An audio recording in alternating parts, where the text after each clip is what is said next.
बच्चों, हम thermal power station के बारे में पढ़ रहे थे। तो थर्मल पावर स्टेशन में पानी के गर्दिशी निज़ाम के बारे में आज का लेक्चर हमारा होगा।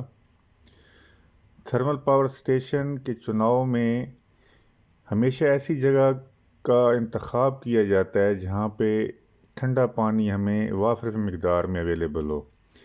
कोई झील, कोई दरिया, इस तरीके से इनके करीब ये थर्मल पावर स्टेशन जो है वो कायम किए जाते हैं। थर्मल पावर प्लांट में पानी की ज़रूरियात दो निज़ामों से पूरी की जाती हैं। एक को कहते हैं ओपन सर्कुलेटिंग वाटर सिस्टम और दूसरा क्लोज्ड सर्कुलेटिंग वाटर सिस्टम कहलाता है। जो ओपन सर्कुलेटिंग वाटर सिस्टम होता है, इसमें पानी को एक ही बार कंडेंसर में या पावर स्टेशन में इस्तेमाल करते हैं। सबसे पहले क्या करते हैं कि पानी को स्क्रीनों से गुजार के पावर स्टेशन के अंदर भेजा जाता है। वो जो स्क्रीनें हैं, ये पानी की मछलियाँ, दूसरी आबी हयात और दीगर जो कसाफ़तें, गंद वगैरह होता है, उसको साफ़ कर देती हैं, रोक लेती हैं। फिर ये साफ़ पानी पंप के ज़रिए कंडेंसर में भेजा जाता है, जहाँ पे ये अपना काम सर अंजाम देता है। लेकिन इस दौरान इस पानी का दर्जा हरारत बहुत ज़्यादा बढ़ जाता है, क्योंकि इसने भाप बनना होता है। फिर ये है कि ये जब उन नालियों में से गुज़रता है तो बहुत ज़्यादा इसका दर्जा हरारत बढ़ जाता है। ये जो दर्जा हरारत बढ़ा हुआ पानी होता है, इसको हम दोबारा उसी दरिया या नहर में उस तरीके से नहीं फेंक सकते, क्योंकि अगर ज़्यादा पानी ये गर्म होता है, अगर इसको हम डायरेक्ट दरिया में फेंक देंगे तो उससे क्या होता है कि आबी हयात नुकसान पहुंच सकता है। तो इस से बचने के लिए उस दरिया या नहर के मुतवाज़ी एक और नहर ख़ुद से बनाई जाती है और ये गर्म पानी उसमें डाल दिया जाता है और आगे जाके ये नहर जो है ये इसको कनेक्ट कर देते हैं, जोड़ देते हैं दरिया के साथ। जब पानी थोड़ा यानी कि दूर बहता है, इसके ऊपर हवा वगैरह गुजरती है, इसका पानी ठंडा हो जाता है, नॉर्मल टेम्परेचर में आ जाता है, तो फिर इस पानी को दोबारा दरिया में शामिल कर दिया जाता है।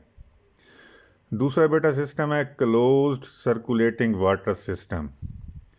इस निज़ाम में एक ही पानी को बार बार ठंडा करके पंप की मदद से कंडेंसर में भेजा जाता है। जब एक बार पानी इस कंडेंसर में से गुज़र जाता है तो वो गर्म हो जाता है। अब हमने पढ़ा था कि पानी ठंडा करने के दो तरीके अपनाए जाते हैं। एक को कहते हैं स्प्रे पॉन्ड और दूसरा कूलिंग टावर कहलाता है। स्प्रे पॉन्ड क्या था कि बड़े बड़े तालाब होते हैं और पानी को फुवारों की सूरत में फेंका जाता है फ़िज़ा में। फ़िज़ा से वो हवा जब उसको ठंडी लगती है तो वो ठंडे होकर दोबारा तालाब में आ जाते हैं। जबकि कूलिंग टावर क्या था कि तकरीबन ये 30 फुट की बुलंदी से पानी को फुवार की सूरत में नीचे फेंकते हैं। जब रास्ते में हवा लगती है तो वो पानी ठंडा हो जाता है। तो इस तरीके से एक पानी को बार बार बार बार जो है वो सर्कुलेट किया जाता है कंडेंसर में। अब जब हम ये पानी को फेंकते हैं तो कुछ पानी बुखारात की सूरत में उड़ जाता है, कुछ कंडेंसर यानी कि जो पावर प्लांट होता है उसके अंदर बुखारात बन जाता है, तो पानी में कुछ ना कोई कमी आ जाती है। यानी कि पहले अगर 3 बाल्टी पानी था फ़र्ज़ करें, तो जब ये पूरा प्रोसेस मुकम्मल हो जाता है तो हो सकता है फिर हमारे पास 2 बाल्टी या 2.5 बाल्टी रह गया हो। मिसाल समझाने के लिए बता रहा हूँ। तो 1 बाल्टी की जो कमी होती है या आधी बाल्टी की जो कमी होती है, फिर वो हम क्या करते हैं, पानी का जो हमारे पास ज़ख़ीरा होता है वहाँ से उसको पूरा किया जाता है।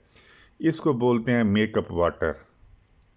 तो इस तरीके से थर्मल पावर प्लांट स्टेशन जो है उसमें हमने क्या देखा कि पानी का गर्दिश निज़ाम दो तरह का होता है, एक ओपन सर्कुलेटिंग और दूसरा क्लोज्ड सर्कुलेटिंग। ओपन सर्कुलेटिंग में पानी एक ही दफ़ा यूज़ होता है, जब पानी अपना काम कर लेता है तो उसको बाहर फेंक दिया जाता है। और क्लोज सर्कुलेटिंग वाटर सिस्टम में क्या होता है कि एक ही पानी को बार बार गर्दिश दी जाती है, पानी गर्म होता है, उसको ठंडा करके दोबारा हम भेज देते हैं कंडेंसर में, फिर गर्म होता है, फिर ठंडा करके दोबारा भेज देते हैं कंडेंसर में, और उसका वो प्रोसेस चलता रहता है। और इस दौरान क्या होता है, जो पानी कम हो जाता है उसकी हम कमी को, पानी का जो ज़ख़ीरा होता है तालाबों की सूरत में, नहर की सूरत में या दरिया की सूरत में, वहाँ से हम जो कमी वाला पानी होता है वो दोबारा पूरा कर लेते हैं। ये बेटा आज का टॉपिक था हमारा, थर्मल पावर स्टेशन में पानी का गर्दिशी निज़ाम।